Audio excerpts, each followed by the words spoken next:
Hi friends, நான் உங்கள் பிரியோ. இன்றைக்கி என்ன வீடியோன்னு பார்த்தீங்கன்னா, என்னோட சப்ஸ்கிரைபருக்காக இன்னொரு கதையை வந்து சொல்ல போகிறேன். வாங்க ஃப்ரெண்ட்ஸ், கதைக்குள்ளே போகலாம். எனக்கு என்ன கதைன்னு பார்த்தீங்கன்னு வச்சுக்கோங்களேன். ஒரு 2 எறும்பு இருக்காமா. 2 எறும்பு நல்லா ஜாலியாகவே சுற்றி விளையாண்டுட்டு கிடக்குதாமா. அதில் ஒரு எறும்பு மட்டும் என்ன பண்ணிச்சாமா, விளையாட நேரம் போக தனக்கான ஒரு உணவை சேமித்து வச்சுக்கிதாமா.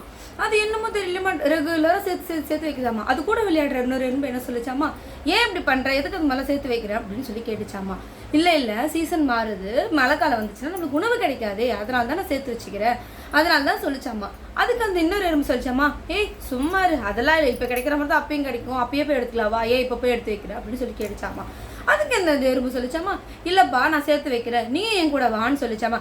இல்லை எனக்கு அப்போவே கிடைக்கும், நான் ஃப்ரெஷ்ஷாகவே சாப்பிட்டுக்கிறேன், நான் யார்கிட்டையும் இது மாதிரிலாம் சேவிங்ஸ்லாம் பண்ண மாட்டேன் அப்படின்னு சொல்லிடுச்சாமா. அதுக்கு அந்த எறும்பு சரி போப்பா அப்படின்னு சொல்லிட்டு அந்த எறும்பு ரெகுலராகவே அந்த வேலை செஞ்சுட்டு இருந்துச்சாமா.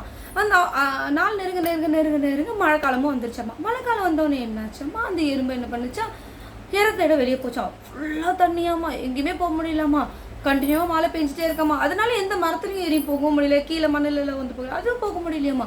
திருப்பி அந்த எறும்பு என்ன பண்ணிச்சா, அது குண்டுக்குள்ளேயே போயிடுச்சாமா. இதை பார்த்துட்டு இருந்த அந்த எறும்பு என்ன பண்ணிச்சாமா, கிட்ட வந்து சொல்லிச்சாமா, என்ன ஏன் இப்படி முகம் டல்லாக இருக்குன்னு சொல்லி கேட்டுச்சாமா. இல்லை எனக்கு ரொம்ப பசிக்குது, நான் இறை தேடி போகலான்னு பார்த்தா மழை ரொம்ப பெஞ்சிட்டே இருக்கு, என்னால் இறையே தேட முடியலையே அப்படின்னு சொல்லிச்சாமா.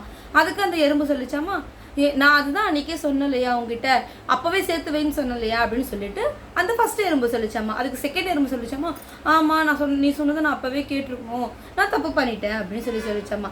இதில் என்ன ஃப்ரெண்ட்ஸ் தெரியுது, நம்ம ஒரு வருமானம் நம்மளுக்கு வருதுன்னா அது நம்ம சீக்கிரமாகவும் செலவை கம்மி பண்ணி நம்ம தேவைகளை பூர்த்தி செஞ்சு மிச்சம் இருக்கிற காசை நம்ம சேவிங்ஸ் பண்ணணும். இந்த சேவிங்ஸ் பண்ணாதான் இன்னைக்கு இல்லைன்றப்போ நாளைக்கு அடுத்த நாளைக்குன்றப்போ நம்மக்கிட்ட இல்லாத பட்சத்தில் நம்மளோட அந்த சேவிங்ஸ் எடுத்து நம்மளால செலவு பண்ணிக்க முடியும், நம்மளோட தேவைகளையும் பூர்த்தி செஞ்சுக்க முடியும். இது நம்ம மட்டும் இல்லாமல் நம்மளோட குழந்தைங்களுக்கும் நம்ம இதை சொல்லிக் கொடுக்கணும் ஃப்ரெண்ட்ஸ். என்னன்னு கேட்டிங்களா, ஒரு உண்டியில் வாங்கி கொடுத்து பசங்கிட்ட டெய்லி ஒரு 10 ரூபாய் ஒரு ரூபா சொல்லுங்கள், அதிகமாக கூட இல்லை, 1 ரூபா சொல்லி ரெகுலராக அவங்கள டெய்லி அந்த உண்டியில் போட வச்சுட்டே வந்தோம்னா அவங்களுக்கு சேவிங்ஸ்ன்ற ஒரு ஹேபிட் வந்துடும். காசு வீண் செலவு பண்ணக்கூடாது, நம்மளுக்கு என்ன தேவையோ அது மட்டும் தான் நம்ம செய்யணும். வீண் செலவோ வீணாக அந்த பொருளை வாங்கி உடைக்கிறதுனால நம்மளால ஒன்றும் வரப்போறதில்லை. நம்மளோட குழந்தைங்களுக்கு சொல்லிக் கொடுத்து அவங்களும் இந்த வாழ்க்கையில் முன்னேறி எல்லாரும் மாதிரி நல்லா சந்தோஷமாக ஆரோக்கியத்தோடு வாழணும். அதுக்காக தான் ஃப்ரெண்ட்ஸ் இந்த வீடியோ உங்களுக்கு பிடிச்சதுன்னா நம்ம Priyatham channel like share subscribe மறக்காம பெல் பட்டனை கிளிக் பண்ணுங்கள்.